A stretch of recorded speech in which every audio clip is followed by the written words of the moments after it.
आज हम लोग क्लास 9th अध्याय 5 गति के बारे में अध्ययन करेंगे। और इसमें हम लोग देखेंगे कि किसी भी वस्तु की भौतिक अवस्था जो होती है वो दो प्रकार की होती है।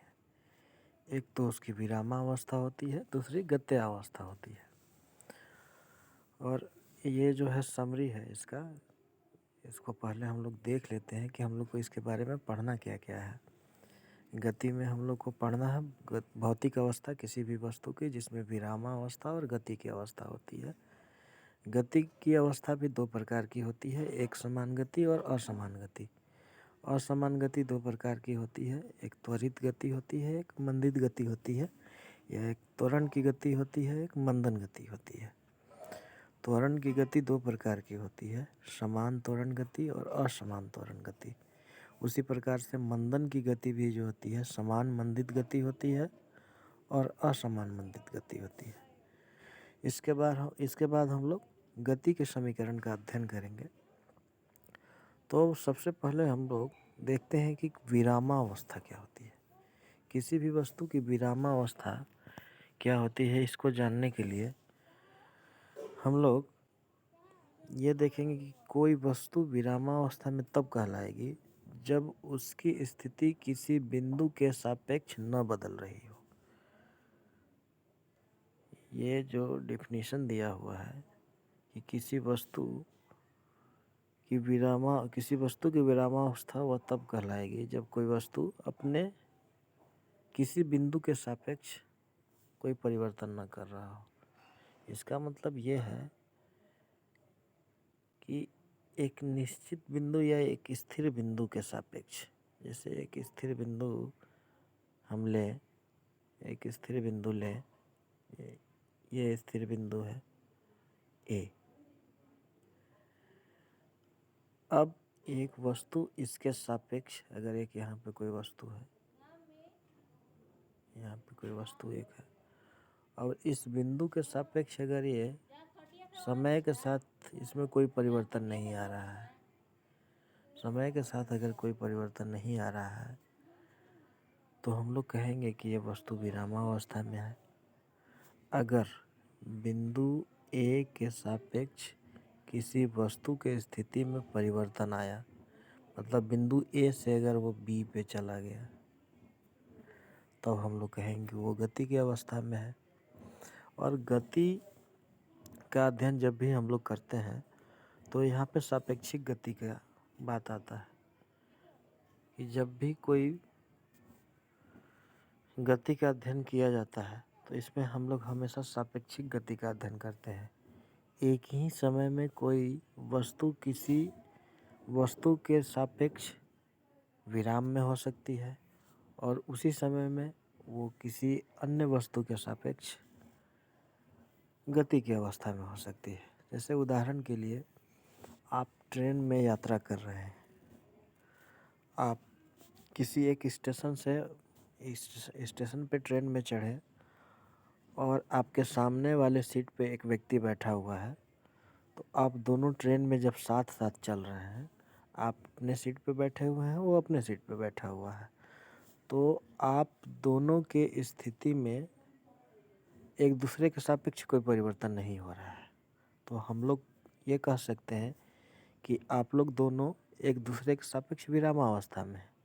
जबकि ट्रेन स्टेशन से, जिस स्टेशन पे चले थे बैठे थे आप लोग, वहाँ से चल के दूसरे स्टेशन तक गई, तो आप उस स्टेशन के सापेक्ष गति में हैं। तो जब भी गति का अध्ययन हम लोग करते हैं तो ये सापेक्षिक ही होता है।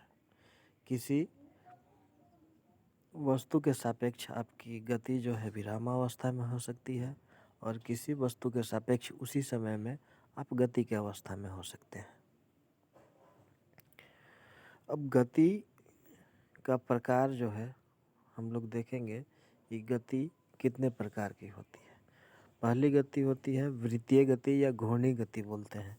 तो वृत्तीय गति या घूर्णी गति जो होती है, जब कोई कण या कोई वस्तु वृत्ताकार पथ पर गतिशील होता है। अगर कोई कण वृत्ताकार पथ पे गतिशील हो, मान लीजिए एक वृत्त है और इस पथ पर कोई वस्तु गतिशील है, तो उसको हम लोग बोलते हैं वृत्तीय गति। अगर इसका उदाहरण लिया जाए तो पृथ्वी के चारों तरफ चंद्रमा की गति जो होती है वो वृत्तीय गति का उदाहरण है। एक सरल रेखीय गति होता है जब कोई वस्तु एक सरल रेखा में गतिशील हो, तो उसको हम लोग सरल रेखीय गति कहते हैं। जैसे बंदूक से छोड़ी गई गोली की गति, या एक सरल रेखा पर, एक सरल पथ पर कार की गति को हम लोग सरल रेखीय गति कहते हैं। इसके बाद आता है कंपन गति। कंपन गति में कोई कण जो होता है, या उसको दोलन गति भी कह सकते हैं, जब कोई कण अपने माध्य स्थिति से आगे पीछे की ओर गति करता है तो उसे हम लोग कंपन गति कहते हैं। अब इसके बाद हम लोग भौतिक राशि जानेंगे कि भौतिक राशि क्या होता है।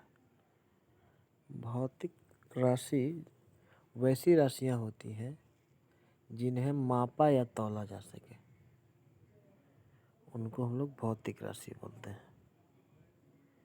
जिस भी दुनिया की वैसी सभी चीज़ें जिनको हम लोग माप या तौल सकें, उनको बोलते हैं भौतिक राशि।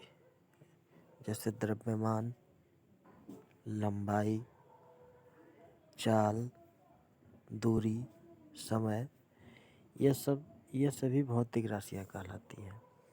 भौतिक राशियाँ दो प्रकार की होती हैं, एक होती है सदिश राशि, दूसरी होती है अदिश राशि।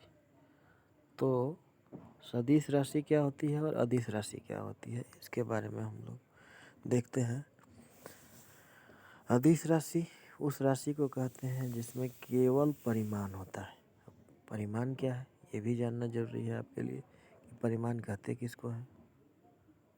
तो परिमाण किसी भी संख्यात्मक मान के साथ जब इकाई जुड़ जाता है, किसी भी संख्यात्मक मान के साथ इकाई जुड़ जाता है तो अब हम लोग उसको परिमाण कहते हैं। जैसे कोई बोले 10 किलोमीटर,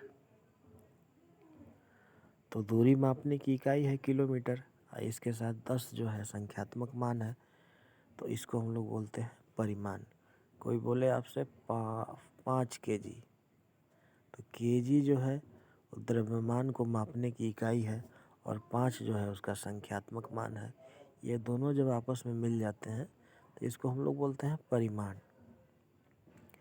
तो वैसी भौतिक राशियाँ जिनको व्यक्त करने के लिए केवल परिमाण की जरूरत होती है, एक बार फिर से, वैसी भौतिक राशियाँ जिनको व्यक्त करने के लिए केवल परिमाण की जरूरत होती है उन्हें हम लोग अदिश राशि कहते हैं।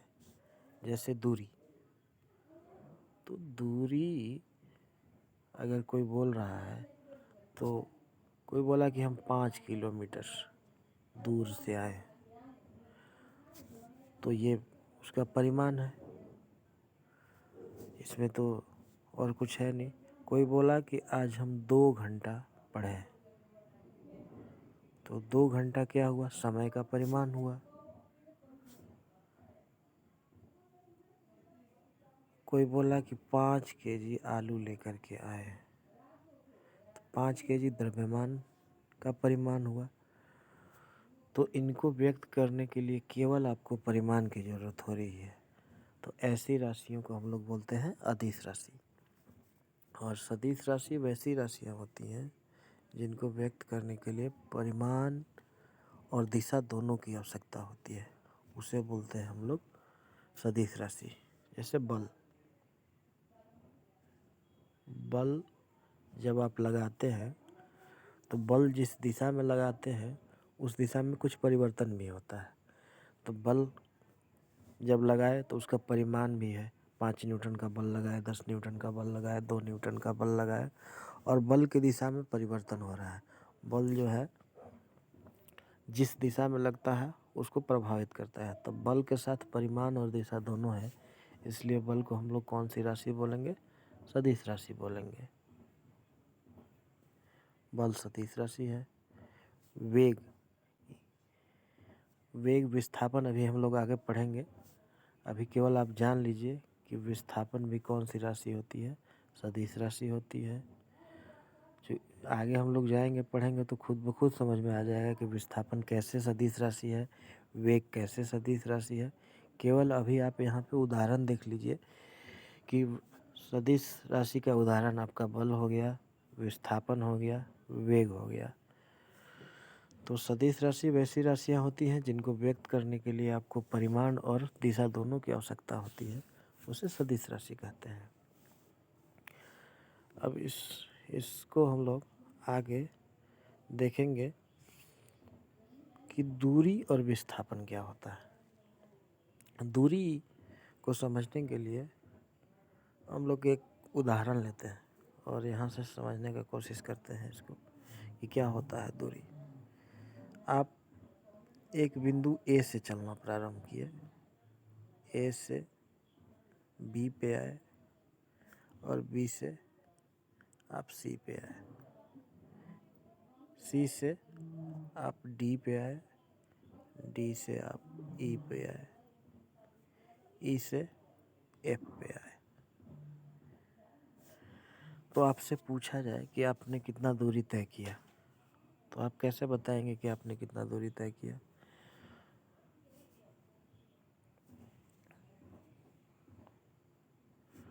तो आप जितना भी रास्ता तय किए, पथ की कुल लंबाई जो होगी उसको हम लोग दूरी बोलेंगे। पथ की कुल लंबाई मतलब क्या क्या हो सकता है? ए बी हो सकता है, a b plus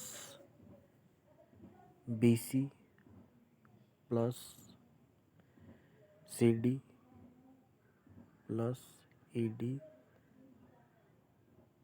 plus f e. अगर इन सभी पथों की लंबाई को हम लोग जोड़ दें तो पथ की कुल लंबाई मिल जाएगी और पथ की कुल लंबाई को ही हम लोग दूरी बोलते हैं। अब अगर इसी में आपसे कोई पूछे, एक बार फिर से इसको हम लोग ड्रॉ करते हैं और समझने की कोशिश करते हैं कि दूरी है क्या। आप एक बार फिर से देखें, आप बिंदु ए से चलना प्रारंभ किए, आप गए बी तक, आप बी से फिर चलना प्रारंभ किए, आप गए सी तक, सी से चले डी तक, डी से चले ई तक और फिर ई से चले आप एफ तक।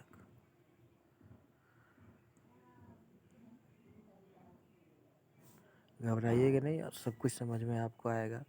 तो आपसे कोई बोले कि कुल दूरी कितना हुआ, तो आप पथ की कुल लंबाई को जोड़िएगा, यानी पथ की कुल लंबाई a b plus b c plus c D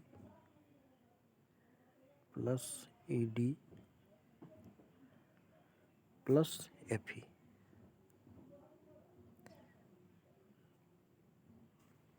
ये हुआ पथ की कुल लंबाई, इसको हम लोग बोलेंगे दूरी। लेकिन अगर आपसे कोई पूछे कि विस्थापन क्या है आपका, तो विस्थापन कुछ नहीं होता है। विस्थापन होता है कि प्रारंभिक बिंदु और अंतिम बिंदु के बीच की न्यूनतम दूरी जो होती है उसको हम लोग विस्थापन कहते हैं। और जब भी आपको प्रारंभिक बिंदु और अंतिम बिंदु के बीच की न्यूनतम दूरी पता करना होगा तो आपको एक निश्चित दिशा में चलना होगा। आप जब तक एक निश्चित दिशा में नहीं जाएंगे तब तक वो न्यूनतम दूरी मिलेगा ही नहीं। जैसे यहाँ प्रारंभिक बिंदु ए और अंतिम बिंदु एफ, इसके बीच की जो न्यूनतम दूरी जब हम लोग एक सरल रेखा यहाँ से खींचेंगे बिंदु ए से लेके एफ तक, तो जो सरल रेखा आएगा यही इसका विस्थापन होगा। तो प्रारंभिक बिंदु और अंतिम बिंदु के बीच की न्यूनतम दूरी को हम लोग विस्थापन कहते हैं। विस्थापन में परिमाण भी होता है और दिशा भी होता है। ए से एफ तक कुछ तो लंबाई होगा, 5 मीटर 2 मीटर 3 मीटर, तो ये इसका परिमाण हो गया। और विस्थापन आपको तभी मिलेगा, सबसे न्यूनतम दूरी तभी आपको मिलेगा जब आप एक निश्चित दिशा में चलेंगे। तो विस्थापन में परिमाण और दिशा दोनों है, इसलिए विस्थापन को हम लोग सदिश राशि बोलते हैं। और दूरी जो होता है वो अदिश राशि होता है, क्योंकि दूरी में दिशा निर्भर नहीं करता है, पथ की कुल लंबाई को ही हम लोग दूरी बोलते हैं। उसमें आप किस दिशा में गए उससे कोई लेना देना नहीं है, केवल पथ की कुल लंबाई जो होती है उसको हम लोग दूरी बोलते हैं। अब अगर हम लोग देखें कि दूरी और विस्थापन में अंतर क्या है, इसको देखें अगर, तो वास्तव पथ या वास्तविक लंबाई या तय की गई वास्तविक लंबाई को हम लोग दूरी बोलते हैं। अंतिम बिंदु और प्रारंभिक बिंदु के बीच की वास्तविक लंबाई जो होगी, आप जिस जिस रास्ते से जिस बिंदु से गए होंगे उसकी कुल लंबाई जो है वो दूरी कहलाती है। जबकि विस्थापन क्या होता है कि प्रारंभिक बिंदु और अंतिम बिंदु के बीच की न्यूनतम दूरी, बात को समझिएगा कि विस्थापन जो होता है वो प्रारंभिक और अंतिम बिंदु के बीच की जो न्यूनतम दूरी होती है उसको विस्थापन कहते हैं। जबकि दूरी में क्या होता है कि प्रारंभिक बिंदु और अंतिम बिंदु के बीच की वास्तविक पथ की लंबाई, आप जिन जिन बिंदुओं से हो करके जहाँ जहाँ गए होंगे उसकी पूरी कुल लंबाई को हम लोग दूरी बोलते हैं। आशा है आपको समझ में आ रहा होगा। दूरी एक अदिश राशि है, यह दिशा पर निर्भर नहीं करती है।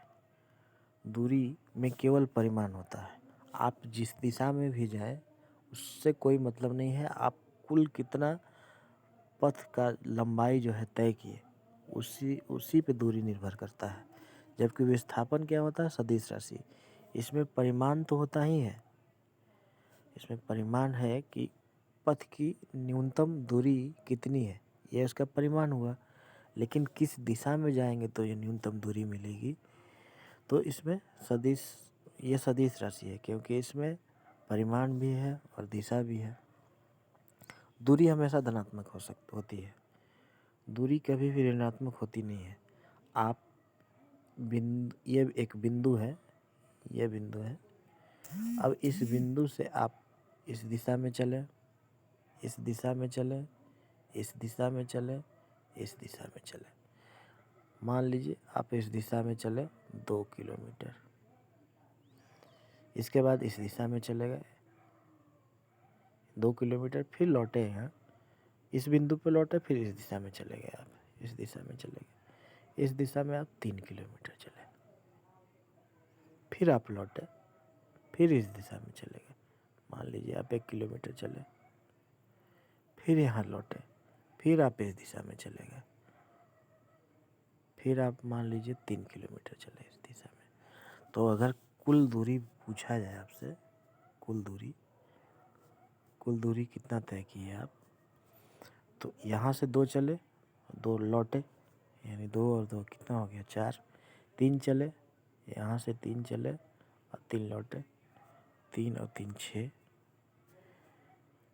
1 चले 1 लौटे 2 किलोमीटर, यहाँ से चले फिर यहीं आए, फिर 6 किलोमीटर। तो कुल दूरी अगर आपसे कोई पूछता है 6 4 10 और 2 12 और 6 18 किलोमीटर। आपके द्वारा तय की गई पथ की कुल लंबाई कितना हुआ, 18 किलोमीटर। तो दूरी चाहे आप जिस दिशा में चले, जहाँ भी चले, ये हमेशा धनात्मक ही होती है और ये कभी शून्य हो ही नहीं सकती है। दूरी मतलब दूरी, आपके स्थिति में कोई परिवर्तन हो रहा है, आपकी स्थिति में परिवर्तन हो रहा है, दाहिने हो रहा है, बाएं हो रहा है, ऊपर हो रहा है, नीचे हो रहा है, कुछ ना कुछ तो स्थिति में परिवर्तन हुआ, तो ये कभी भी शून्य भी नहीं होती है, न ही ऋणात्मक होती है, ये हमेशा धनात्मक होती है।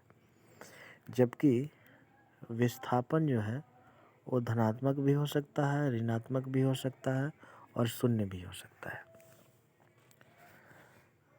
एक संख्या रेखा अगर हम लोग देखें, एक संख्या रेखा बनाएं, एक संख्या रेखा बनाते हैं, ये एक संख्या रेखा, तो इस तरफ की दूरी को हम लोग धनात्मक लेते हैं, इस तरफ वाले को ऋणात्मक लेते हैं। मतलब अगर कोई वस्तु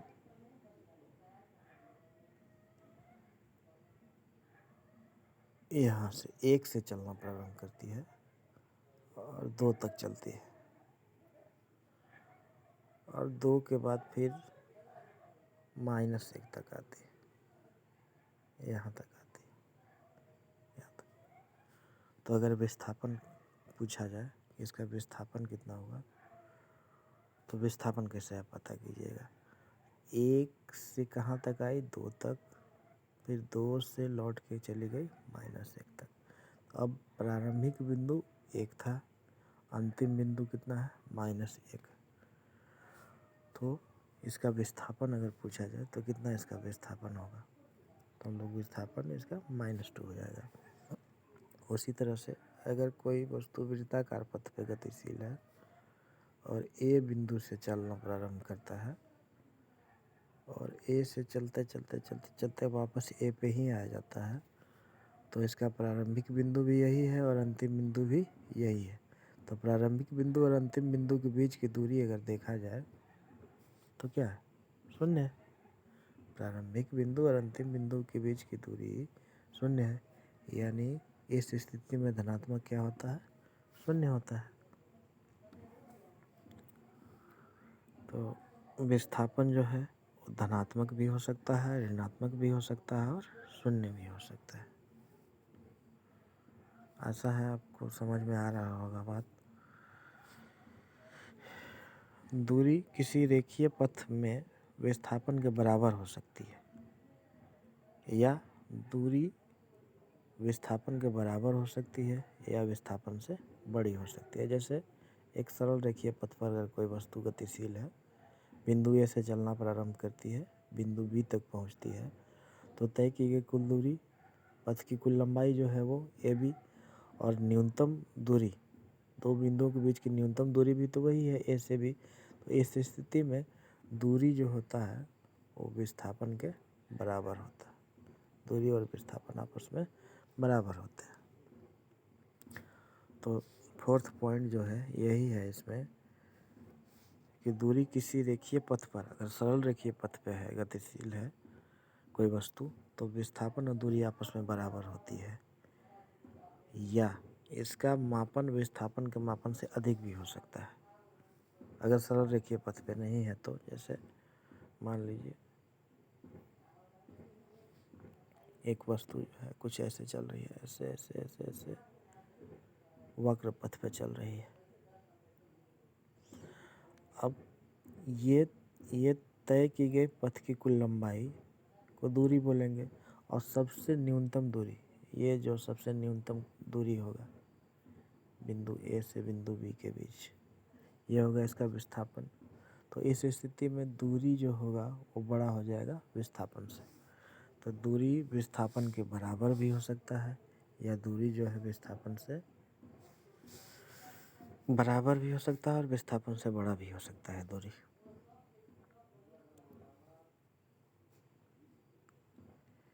इसकी इकाई मापन दूरी के मापन के बराबर या फिर कम हो सकता है। विस्थापन जस्ट उल्टा हो गया इसका, कि या तो दूरी के बराबर हो सकता है विस्थापन, या इससे छोटा हो सकता है। तो आशा है आपको समझ में आया होगा कि दूरी क्या होता है, विस्थापन क्या होता है, और गति किसे कहते हैं, विराम किसे कहते हैं, सदिश राशि क्या है, अदिश राशि क्या है, गति कितने प्रकार की होती है। आज के लिए बस इतना ही। फिर अगले वीडियो में हम लोग देखेंगे वेग क्या होता है, चाल क्या होता है, इसके बारे में आगे हम लोग देखेंगे अगले।